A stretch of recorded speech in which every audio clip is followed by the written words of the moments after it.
Assalamualaikum warahmatullahi wabarakatuh. Perkenalkan, nama saya Usratun Hasanah, NIM 2020310106 dari kelas D3 MBR.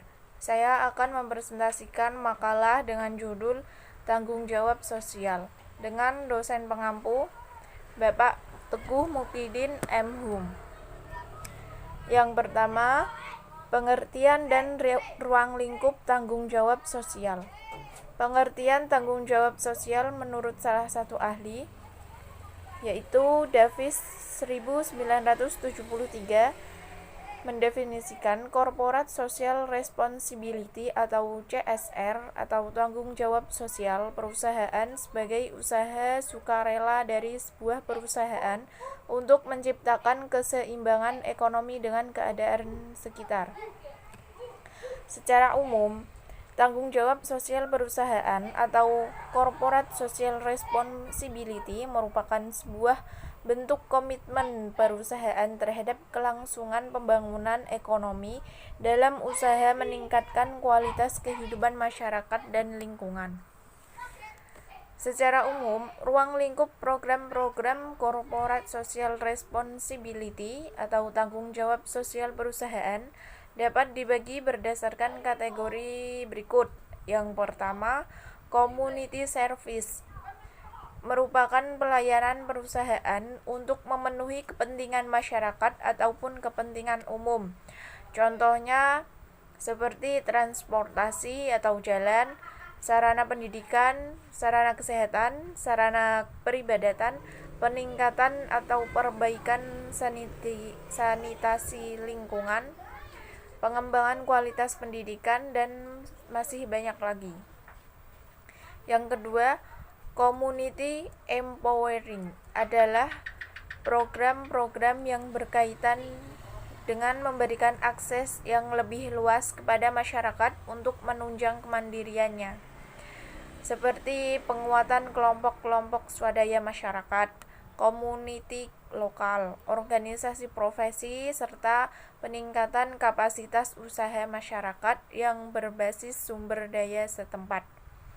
Dan yang ketiga, ada community relation, yaitu kegiatan-kegiatan yang menyangkut pengembangan kesepahaman melalui komunikasi dan informasi kepada para pihak yang terkait, seperti konsultasi publik, penyuluhan, dan sebagainya. Yang kedua, pandangan Islam terhadap tanggung jawab sosial perusahaan.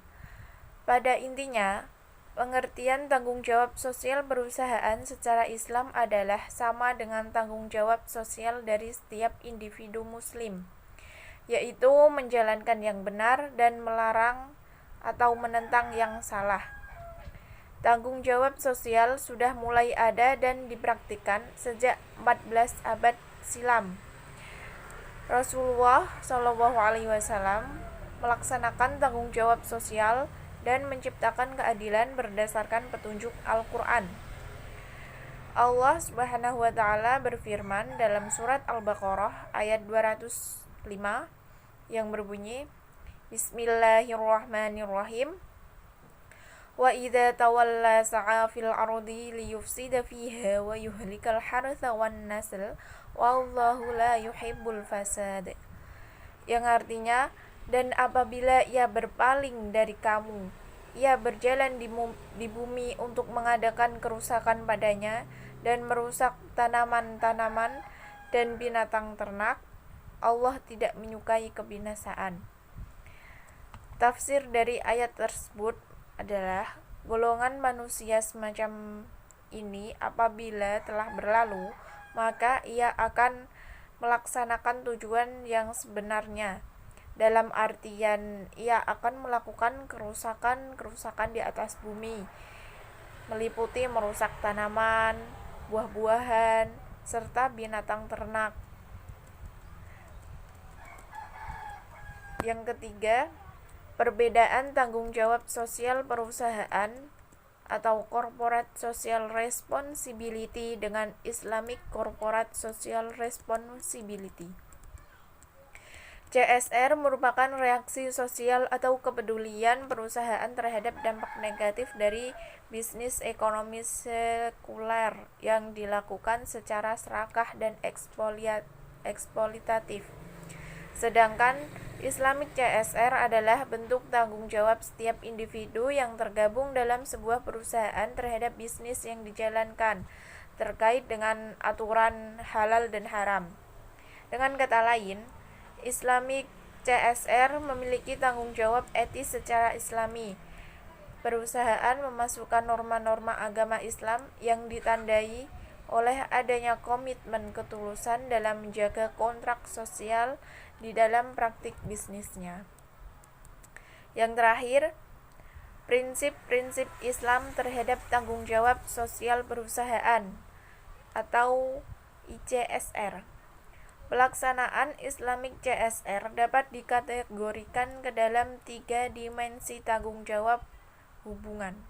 Yang pertama adalah hubungan tanggung jawab kepada Allah, kedua hubungan tanggung jawab kepada manusia, dan yang terakhir adalah hubungan tanggung jawab terhadap lingkungan.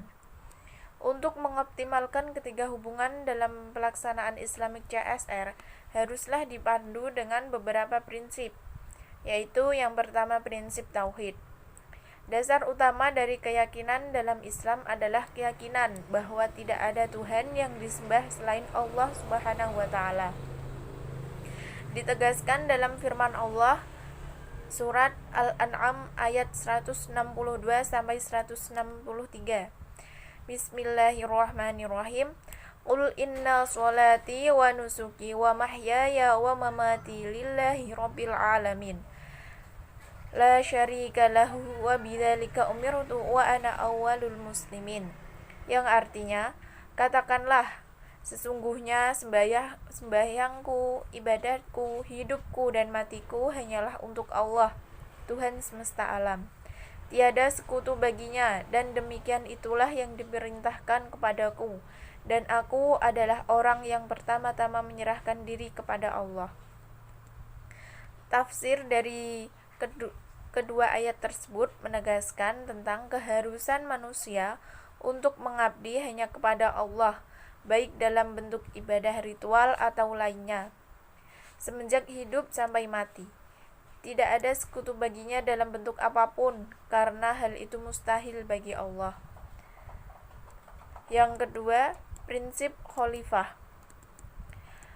Dalam surat Al-Hadid ayat 7, Bismillahirrahmanirrahim. Aminu billahi wa rasulihi wa anfiqu mimma ja'alakum mustakhlafina fihi. Falladzina amanu minkum wa anfaqu lahum ajrun kabir. Artinya, berimanlah kamu kepada Allah dan Rasul-Nya, dan nafkahkanlah sebagian dari hartamu yang Allah telah menjadikan kamu menguasainya. Maka orang-orang yang beriman di antara kamu dan menafkahkan sebagian hartanya memperoleh pahala yang besar. Tafsir dari ayat tersebut, Allah memerintahkan agar beriman kepada Rasul dan kepada Allah, menafkahkan harta yang telah mereka miliki, karena harta dan anak itu adalah titipan Allah kepada seseorang. Tentu saja pada suatu hari titipan tersebut akan diambil kembali. Kemudian Allah menerangkan bahwa orang-orang yang beriman kepada Allah, membenarkan Rasul-Nya, serta menginfakkan harta-harta yang jatuh menjadi milik dari peninggalan orang terdahulu, mereka akan mendapat pahala yang besar yang tidak pernah dilihat dan tergores di hati. Yang ketiga, prinsip keadilan. Keadilan merupakan sunnah kauniyah atau ketetapan alami yang di atasnya Allah Subhanahu wa taala menegakkan langit dan bumi. Oleh karena itu, penegakan konsep keadilan terhadap seluruh anggota masyarakat harus meliputi semua aspek, baik aspek perundang-undangan dan juga aspek ekonomi. Yang keempat, prinsip ukhuwah. Ukhuwah Islamiyah merupakan sesuatu yang sangat penting dan mendasar, apalagi Hal ini merupakan salah satu ukuran keimanan yang sejati. Allah berfirman dalam surat Al-Hujurat ayat 10. Bismillahirrahmanirrahim. Innamal mu'minuna ikhwatun fa'aslihu baina akhwaykum wattaqullaha la'allakum turhamun. Artinya, orang-orang beriman itu sesungguhnya bersaudara. Sebab itu, damaikanlah antara kedua saudaramu dan takutlah kepada Allah supaya kamu mendapat rahmat. Tafsir dari ayat tersebut, Allah menerangkan bahwa sesungguhnya orang-orang mukmin semuanya bersaudara, seperti hubungan persaudaraan antara nasab, karena sama-sama menganut unsur keimanan yang sama dan kekal dalam surga. Karena persaudaraan itu mendorong ke arah perdamaian, maka Allah menganjurkan agar terus diusahakan di antara saudaramu yang seagama, seperti perdamaian di antara saudara keturunan. Dan yang terakhir, prinsip mewujudkan maslahah. Tujuan persyariatannya adalah untuk menegakkan dan memelihara kemaslahatan serta menolak mafsadah atau keburukan. Allah berfirman dalam surat Al-Anbiya ayat 107. Bismillahirrahmanirrahim. Wa ma arsalnaka illa rahmatan lil alamin. Dan tiadalah kami mengurus kamu melainkan untuk menjadi rahmat bagi semesta alam. Tafsir dari ayat tersebut adalah tujuan Allah mengutus Nabi Muhammad SAW membawa agama Islam bukan untuk membinasakan orang-orang kafir, melainkan untuk menciptakan perdamaian. Dan kami tidak mengutus Muhammad melainkan untuk menjadi rahmat bagi seluruh alam, perlindungan, perdamaian, dan kasih sayang yang lahir dari ajaran dan pengalaman Islam yang baik dan benar. Pada ayat sebelumnya diterangkan bahwa Allah mengutus Nabi Muhammad membawa agama Islam agar menjadi rahmat bagi manusia dan lingkungan hidup. Pada ayat ini Allah meminta Nabi Muhammad menjelaskan ajaran dasar agama Islam. Demikian presentasi dari saya. Apabila ada tutur kata yang salah, mohon untuk dimaafkan. Sekian, terima kasih. Wassalamualaikum warahmatullahi wabarakatuh.